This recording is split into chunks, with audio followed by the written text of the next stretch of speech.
તો કહેવાય છે કૃષ્ણાય વાસુદેવાય હરે પરમાત્માને પ્રાંત ક્લેશનાશાય ગોવિંદાય નમો નમઃ. જય ગૌ માતા. હણહિવરા પાટણમાં એટલે પાટણ નગરી ધર્મનગરી કહેવાય છે. ધર્મનગરી એ માટે કહેવામાં આવે છે પાટણ નગરીને કે અહીંયા અનેક તીર્થો મંદિરો આવેલા છે અને અનેકવાર નાના મોટા ધાર્મિક કાર્યક્રમો થતા આવેલા છે. તો પાટણમાં જે હરિઓમ ગૌશાળા આવેલી છે તો તેમાં આ ગૌશાળામાં ગાયોના લાભાર્થે એક સુંદર મજાનું આયોજન કરવામાં આવ્યું છે, એટલે કે શ્રીમદ ગૌ ભાગવત કથાનું આયોજન. આ કથાનું આયોજન એટલે બહુ મોટા પાયે થવા જઈ રહ્યું છે અને કથાના મેન વક્તા છે પૂજ્ય ભાઈશ્રી શ્રી રમેશભાઈ હોજા.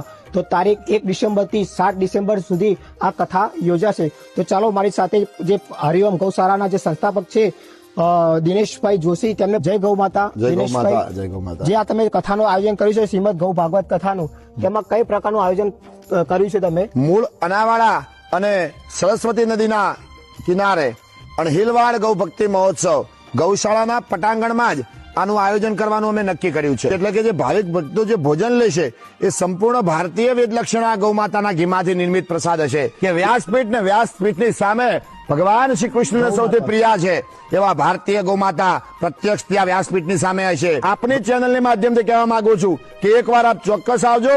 આપને કોઈક વૈદિક કાળની અંદર અહીંયા આવ્યા હો, આપનું જે હૃદય છે એ હૃદય પરિવર્તન થશે. આપ રાષ્ટ્ર ભાવના ધર્મ ભાવના સાથે જોડાશો. તો આ જે કાર્યક્રમ છે એ કાર્યક્રમને વાલ્મીકી સમાજની 51 દીકરીઓના હાથે એમને આનો શુભારંભ કરાવવાનો છે અને પછી કાર્યક્રમ શરૂ થવાનો છે. તો મિત્રો અવશ્ય આ કથાનો લાભ લેજો. તારીખ 1 ડિસેમ્બર થી 7 ડિસેમ્બર સુધી. હર મહાદેવ. જય ગૌ માતા. બોલો ગૌ માતા. જય.